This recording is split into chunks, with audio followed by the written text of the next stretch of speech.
What's up people? So for today's video akong i-share sa inyo ang mga benefits kung hilig ta magdula og badminton. So without further ado, sugod na ta. So akong ihatag ninyo, ang una is number 1 is improve muscle strength. Makakusgan siya, makagahi sama ani. Kung sige kag dula, most likely halos ta ng mga sports man gyud makagahi man gyud sa atong muscles, makakusgan. So, ingon na. Number 2 improves heart functioning. So, base sa akong experience, no, kung kaning dula bitaw nga badminton, kay paspas mo gini siya hangat. Ang imong kasing-kasing kusog kay mo pump. So, kung kusog mo pump, imong kasing-kasing may exercise siya, may na kay kamoy gugma. O, inana na siya.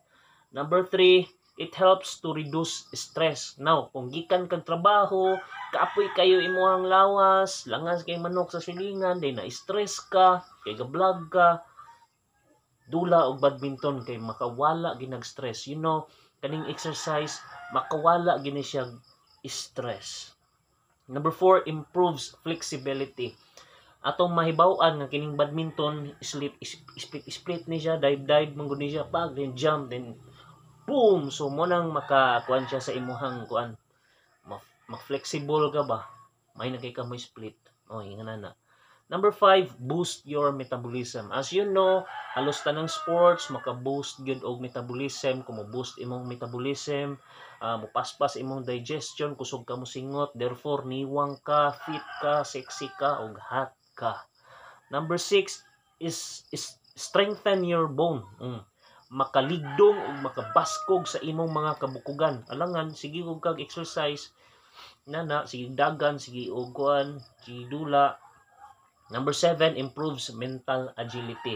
Kini gyud, agree kay ko ani kay ngano, kung magdula kag badminton manggod, paspas kining dulaa, kinahanglan kag quick, decisive ka, ani mo ibutang ang bula, kuwaton ba nimo siya or dili, mo nang maka kuan gyud siya sa utok. The same with other games. Number 8, helps social being. So kung kuan ka nagdula mo badminton, magsimiyo pangatawa, mawala inyong stress, makig-amigo ka, mag-communicate mong duha. Dayon kung mapildi pod mo sa inyong dula, din sala niya, na di naging mo tingganay mag-away no. Pero ayaw pod mo na guys. Number 9 is helps in weight loss. So as you know, kung dula kag badminton, dili man ni siya dulaon nimo sa gawas kay hangin man mo lagpot ang bola sa layo. So dapat nani siya sa indoor like gym. Kung naka sa gym, igang kayo. Kung sington kag ayo sa nga tanan, mo na indicator nga makaniwang. Kanang makaniwang mugod nang mo bitaw ng mga boxers, mag-sauna bath na sila, kanang mag-sauna muna kuan kina kay sington mangud kag maayo mo nang mag-weight loss. Number 10 is decrease the risk of diabetes.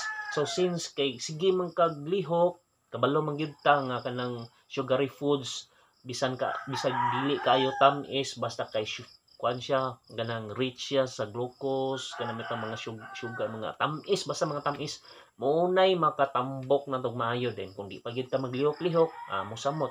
So kining badminton angay kay ini sa mga kuan katong gusto mag-weight loss o makalikay sa diabetes. Kay kining badminton panington kag maayo. So, I think maura kadto guys ang akong i-share ninyo. Kung mahilig mo og badminton, like, share, and subscribe. Daghang salamat. Bye-bye.